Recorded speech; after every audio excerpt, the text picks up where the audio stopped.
दोस्तों, आप तो जानते ही हैं कि हमारा देश पहले राजा महाराजाओं का देश हुआ करता था।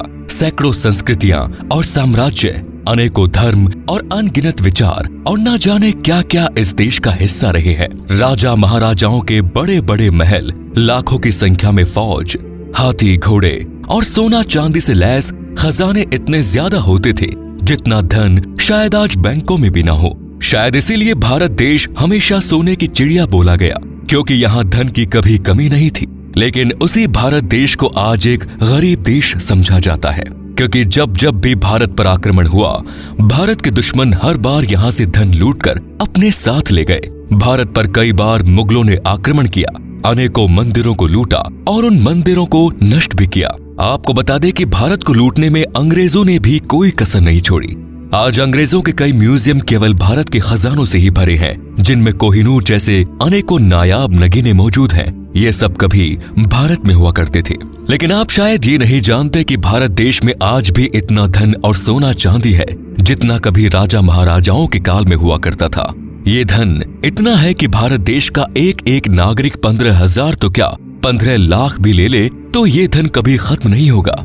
यकीन नहीं होता तो चलिए मैं ले चलता हूँ आपको भारत के एक ऐसे मंदिर में जिसके तहखाने में छिपा है इतना धन जो हर भारतीय को माला माल कर देगा। ये मंदिर है केरल में मौजूद श्री पद्मनाभ स्वामी मंदिर, जिसका निर्माण 16वीं सदी में हुआ। कहा जाता है कि ये भारत ही नहीं, दुनिया का सबसे धनवान मंदिर है। इस मंदिर के नीचे एक ऐसा तहखाना बना हुआ है जिसमें मौजूद है लाखों करोड़ों अरबों या फिर खरबों का खजाना। ये खजाना कितना है और इसका मूल्य आज के जमाने में कितना है, ये कोई नहीं जानता। इस तहखाने में बने हैं 7 दरवाजे। आपको जानकर हैरानी होगी कि इस तहखाने में ये खजाना किसने और कब रखवाया, ये भी कोई नहीं जानता। सोचिए, इस खजाने को अगर सरकार अपने अंडर में ले ले या फिर इसको भारत के लोगों में बराबर बांट दे तो हर भारतीय गरीबी, भुखमरी जैसी जटिल समस्याओं से चुटकियों में बाहर आ सकता है। लेकिन इस धन को पाना इस युग में किसी के बस की बात नहीं। कहा जाता है कि अगर इसे छूने या प्राप्त करने की मंशा से इस मंदिर के कपाट को हाथ भी लगाया गया तो इस दुनिया पर प्रलय आ जाएगी, एक ऐसी प्रलय जो पूरी दुनिया का सर्वनाश कर देगी। मंदिर समिति के अनुसार ये खजाना दैविक है, जिसकी ना तो कोई कीमत आंकी जा सकती है और ना ही इसे दुनिया के सामने लाया जा सकता है। हालांकि कुछ लोग ऐसे जरूर हैं जो इस खजाने को और इसके रहस्य को दुनिया के सामने फिर से लाना चाहते हैं। इनकी असली मंशा जो भी हो, इनके इरादों ने इन्हें मंदिर के कपाट खुलवाने में सफलता जरूर दिलवाई। साल 2011 में सुप्रीम कोर्ट के आदेश पर मंदिर के तहखाने के दरवाजे एक एक करके खोले गए और फिर वही हुआ जो आज तक इस मंदिर के बारे में लोक कथाओं में कहा जाता है। इस मंदिर के 5 दरवाजों से अरबों का सोना, मूर्तियां, तिजोरियां और ना जाने क्या क्या निकला। इस खजाने का स्वामित्व अभी भी मंदिर समिति के हाथों में ही है, जिसका फैसला कोर्ट में अभी तक सुरक्षित है कि इस पर किसका हक होगा। लेकिन आपको जानकर हैरानी होगी कि इस बात की कोई भी इस तहखाने में 5 नहीं बल्कि 6 दरवाजे हैं। ये आखिरी दरवाजा कोर्ट के आदेश के बाद भी नहीं खोला गया। मंदिर समिति का कहना था कि अगर इस दरवाजे को खोला गया तो प्रलय आ जाएगी। इस दरवाजे पर बने 2 सांप इसकी कई सदियों से रक्षा करते आ रहे हैं, जिसको ना खोलने में ही हमारी भलाई है। समिति की दलील थी, इस कपाट पर ना तो कोई कुंडी है ना ही कोई कब्जा, जिससे स्पष्ट होता है कि ये दोनों सांप ही इस कपाट के रखवाले हैं। इससे दूर ही रहने में सबकी भलाई है, क्योंकि ये श्रद्धा का मामला है और इसमें किसी प्रकार के तर्क कुतर्क की कोई जगह नहीं होती।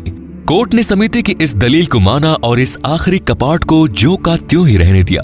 कहते हैं कि यही वो कपाट है जिसमें दुनिया भर की धन दौलत समाई है। ये धन अगर हर भारतीय को मिल जाए तो भारत देश दुनिया का इकलौता ऐसा देश होगा जहां करोड़ों की संख्या में करोड़पति रहते होंगे। खैर, जहां भगवान की मर्जी ना हो वहां हम इंसान कर ही क्या सकते हैं।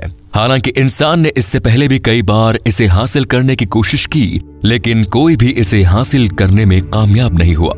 साल 1908 में पहली बार जब इस मंदिर के तहखाने में बने इन 6 कपाटों में से एक कपाट को खोला गया तो इसके दरवाजे की चौखट पर सांपों का एक झुंड बैठा था। कहते हैं कि ये सांप इतने भयानक थे कि इन्हें देख लोगों ने इसके अंदर जाना उचित नहीं समझा और दरवाजे को दोबारा बंद कर दिया। लेकिन इंसान एक ऐसा प्राणी है जिसके पास दिमाग है और उस दिमाग में ढेर सारी जिज्ञासा, सवालों के जवाब को ढूंढना इंसान की प्रवृत्ति का एक हिस्सा है, जिसे वो चाहकर भी दूर नहीं कर सकता। लेकिन इंसान कभी कभी ये भूल बैठता है कि जिस दिमाग में ऐसे दिव्य सवालों के जवाब ढूंढने की इच्छा होती है, उस दिमाग को भी किसी दिव्य शक्ति यानी कि भगवान ने ही बनाया है। खैर 1931 में एक बार फिर इस मंदिर के तहखाने में बने ये कपाट खोलने का प्रयास हुआ। कपाट खुले और हैरानी की बात ये रही कि इस बार सांपों का वो झुंड मौजूद नहीं था। यहाँ मौजूद था करोड़ों का इस खजाने में सोने चांदी के महंगे चेन, हीरा, पन्ना, रूबी, दूसरे कीमती पत्थर, सोने की मूर्तियां। रूबी जैसे कई बेशकीमती थी जो कई सदी पुराना बताया जाता है। लेकिन एक बात जो तब भी अनसुलझी रही और आज भी अनसुलझी है कि आखिर जब एक दरवाजे को खोल ही दिया गया तो बाकी सभी कपाटों को क्यों नहीं खोला गया। इसकी वजह ना तब किसी को बताई गई और ना ही इस वजह को आज तक कोई नहीं जानता। कहा जाता है कि इस दरवाजे को नाग बंधम या नाग पाशम मंत्रों का प्रयोग कर बंद किया गया है। इसे केवल गरुड़ मंत्र का स्पष्ट और सटीक मंत्रोच्चार करके ही खोला जा सकता है। अगर इसमें कोई गलती हो गई तो मृत्यु निश्चित मानी जाती है। बताया जाता है कि फिलहाल भारत तो क्या दुनिया के किसी भी कोने में ऐसा सिद्ध पुरुष नहीं मिल सका है जो इस मंदिर की गुत्थी सुलझा सके। लेकिन इस मंदिर से जुड़े कुछ खास लोग कहते हैं कि इसकी वजह दुनिया को नहीं बताई जा सकती, और क्यों नहीं बताई जा सकती ये भी नहीं बताया जा सकता। बस इतना समझ लीजिए कि कोई अनहोनी ना हो, इसीलिए इसे गुप्त रखना जरूरी है। तो सवाल ये है कि उस आखिरी कपाट में ऐसा क्या है जो दुनिया के सामने नहीं लाया जा सकता। क्या कभी इस रहस्य से पर्दा उठेगा, या फिर इस रहस्य से पर्दा न उठना ही मानव कल्याण के लिए ठीक होगा। क्या वाकई में इस धन को हासिल करना चाहिए जिससे हर भारतीय करोड़ों का मालिक हो जाए, या फिर इसे ऐसे रखने में ही हम सब की भलाई है। सवाल जटिल है जिनका जवाब शायद किसी के पास नहीं है। धन्यवाद। आप देख रहे हैं हिंदू नेशन। फिर मिलेंगे किसी और जानकारी के साथ। ये वीडियो अगर आपको पसंद आया तो इसे शेयर करना न भूलें।